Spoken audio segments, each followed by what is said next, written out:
A lot of things have lately been generalized as hardcore, but aren't necessarily hardcore. I think the hardcore scene is it's in a kind of state of transition. There's a lot of bands that, like, you know, say they came from hardcore, but they're not really hardcore bands, and that's when you know the difference, because real hardcore will never die because it will never get that big.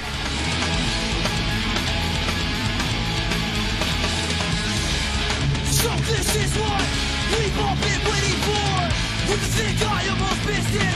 Now there's some things I won't ignore. There will always be a real hardcore scene, and there will always be those bands that, like, you know, start as hardcore and then they make the decision, you know, change their sound and, you know, try to get as big as they possibly can.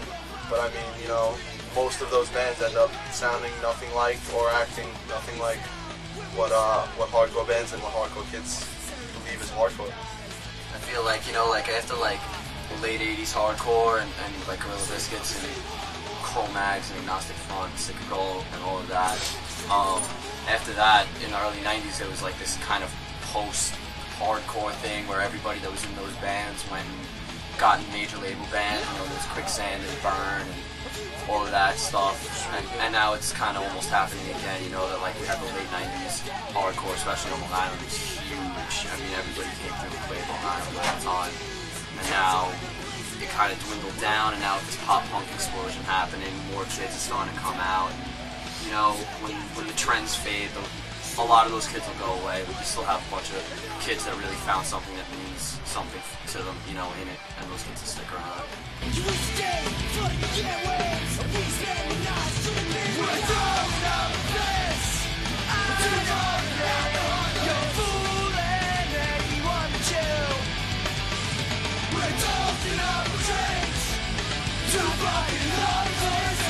We're not going to give up shit for a fucking corporation that, like, you know, sucks the life out of bands.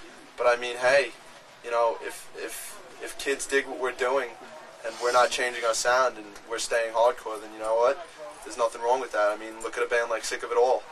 They put out 2 major label records, both of which are some of the best hardcore records ever, and they didn't change a thing. And, you know, they're hardcore legends now, and they did it their own way. A lot of people think that just because a band is on MTV that they're selling out. And you know what? Oftentimes it's true. But there are also a lot of bands out there that, like, you know, they deserve to be where they are. You know, you just kind of listen to one band and then you're just like, wow, this is awesome. And one of the best things to do is look at the thank you list. Yes. And see the bands that those bands thank. Because usually they're very good, and that'll get you into a lot of good bands. And, I mean, Long Island, it's a great scene, you know. There's always shows, there's tons of kids, tons of bands, and it's fucking awesome.